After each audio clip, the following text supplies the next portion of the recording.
Hi, in front of me is Samsung Galaxy F54 and today I would like to show you how you can manage app notifications. Begin by going into settings and scrolling down to access notifications. Then hit app notifications at the top and select all at the top left corner.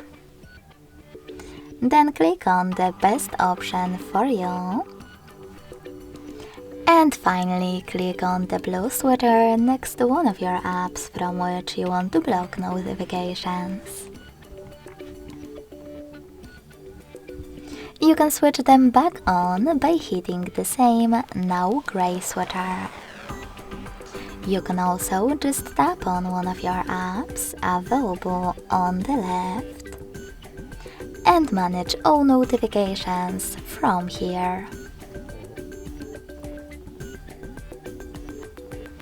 Thanks so much for watching. If you enjoyed this video, leave a like, comment and subscribe.